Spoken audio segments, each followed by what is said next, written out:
नमाज में वसवसे बहुत आते हैं, कैसे भगाया जाए?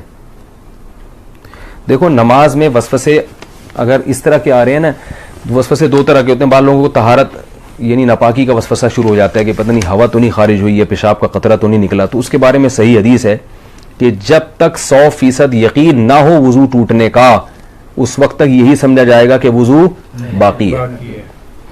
अब जो वसवसे का मरीज है उसको ये शुबा होता है पता नहीं मुझे 100% यकीन हो रहा है कि नहीं हो रहा है। तो उसका उलमा ने हल लिखा है कि अगर आप कसम उठा के कह सके ना, कोई उस वक्त पूछे कि भाई आपकी हवा खारिज हुई है या पेशाब का कतरा निकला है, तो आप कसम उठा के बोले अल्लाह की कसम हवा खारिज हुई है, तो ये इसकी अलामत है आपको 100% यकीन है। यानी अगर आप कसम उठा सकते हो तो कहा जाएगा कि वजू टूटा है। लेकिन जो वहमी है ना, वो कहेगा पता नहीं मैं कसम उठा सकता हूं कि नहीं उठा सकता। ये भी होता है। अगर कोई इस वक्त मुझसे पूछे तो मैं क्या कसम उठा सकता हूं, तो याद रखो अगर आपको इसमें डाउट हो रहा है, इसका मतलब आप कसम नहीं उठा सकते। क्योंकि जब आदमी को यकीन होता है तो कहते अभी रात का वक्त है ना, मैं आपसे पूछूं भाई जोहर है या रात है, तो आप कसम उठा के फौरन, कोई कितना ही वहम का मरज हो, आप कसम उठाने में हिचकिचाओगे नहीं। तो अगर ये हो रहा है पता नहीं कसम उठा सकता हूं, तो ये इसकी अलामत है कि आप कसम नहीं उठा सकते और आपका वुजू नहीं टूटा। फिर ये फिक्र ना करें कि हकीकत में हवा खारिज हुई है नहीं हुई है, बस अल्लाह उसके रसूल ने जब कह दिया कि आपका वुजू बाकी है तो वुजू बाकी है। दूसरा वसवसा तजवीद का होता है। अल्हम्दुलिल्लाह को अल्हम्दु पता नहीं हा हलक से निकल रहा है कि नहीं निकल रहा, ये भी होता है। इतनी जोर जोर से पढ़ते हैं कि साथ वाले के लिए नमाज पढ़ना मुश्किल हो जाता है। तो ऐसे वसवसे के मरीज को चाहिए बस जल्दी से पढ़ लिया करे। किसी ने बड़ा अच्छा मलफूज भेजा हजरत डॉक्टर अब्दुल हई रहमतुल्लाह अलैह का, कि उनके पास एक शख्स आया और कहने लगा मेरे तो सर्दे ही बेकार हैं, मेरी तो नमाज ही बेकार है, नमाज में दिल ही नहीं लगता और वसवसे आते हैं, पता नहीं कहाँ तवज्जो होती है, ऐसी नमाज का क्या फ़ायदा, ऐसे सर्दों का क्या फ़ायदा। उन्होंने कहा ये जो तुम अजीब सी और अजीब से सर्दे कर रहे हो जिसमें तुम्हें वसवसे आ रहे हैं, क्या ये सर्दा मुझे कर सकते हो ऐसा सर्दा? उन्होंने कहा नहीं, ये तो नहीं कर सकता। कितनी क्या प्यारी दलील है। उन्होंने कहा इसका मतलब है कि ये वही सर्दा है जो सिर्फ किसके सामने होगा? अल्लाह के सामने। इसका मतलब ये कबूल हो रहा है, तभी ये किसी और के सामने नहीं हो सकता। तो वहम के मरीज को चाहिए भाई, इसी तरह जिन लोगों का नमाज में दिल नहीं लगता, ख्यालात आ रहे हैं, भाई है तो नमाज ना, यही ख्यालात वाली नमाज आप किसी और के सामने खड़े होकर कभी नहीं पढ़ोगे, ये अल्लाह ही के लिए। तो ये इससे मैंने ये सुना, मुझे इतना फायदा हुआ। मैंने कहा देखो यार कितनी हौसले की बात कर ली उन्होंने। भाई टूटी फूटी लंगड़ी लूली नमाज है तो अल्लाह के लिए ना, बाकी जाहिर है दिन भर मेहनत मजदूरी करेंगे तो ख्यालात तो आएंगे। ख्याल तो ऐसी चीज है जितना भगाओ और आएगा। वो लतीफा सुना है कुत्ते वाला? वो एक पीर साहब ने किसी को, जाली पीर थे ना, तो ये तावीज़ भिंडों का काम बहुत करते हैं, तो इन्होंने किसी को तावीज़ दिया और 50-60 हज़ार रुपए उस तावीज़ की कीमत ली।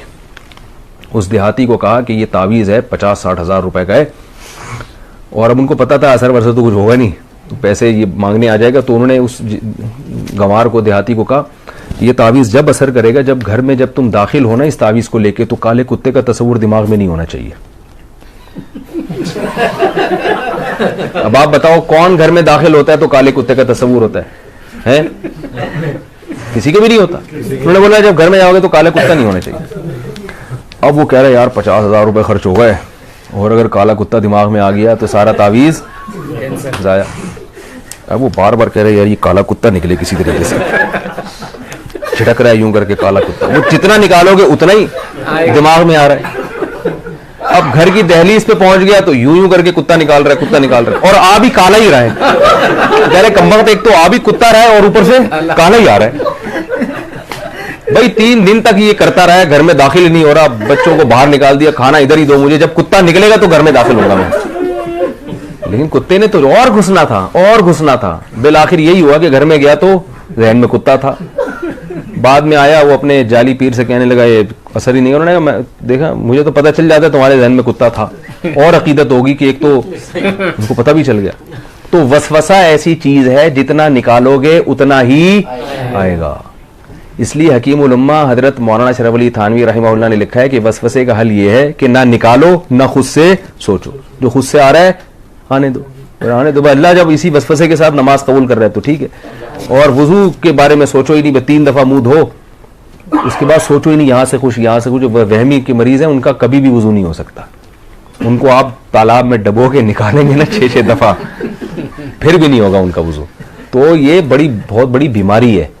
इसलिए जो है ये वहम ऐसी बीमारी है कि डॉक्टरों, जो नफ्सियाती डॉक्टर होते हैं ना, उनको भी बीमारी हो जाती है। ये वहमियों का इलाज करते करते जो साइकेट्रिक होते हैं ना, ये भी हवाई बात नहीं है, ये भी तहकीक के बाद बता रहा हूं कि ये जो साइकेट्रिक होते हैं ना, जो नफ्सियाती इलाज करते हैं, कुछ दिनों के बाद इनको अपना इलाज भी करवाना पड़ता है।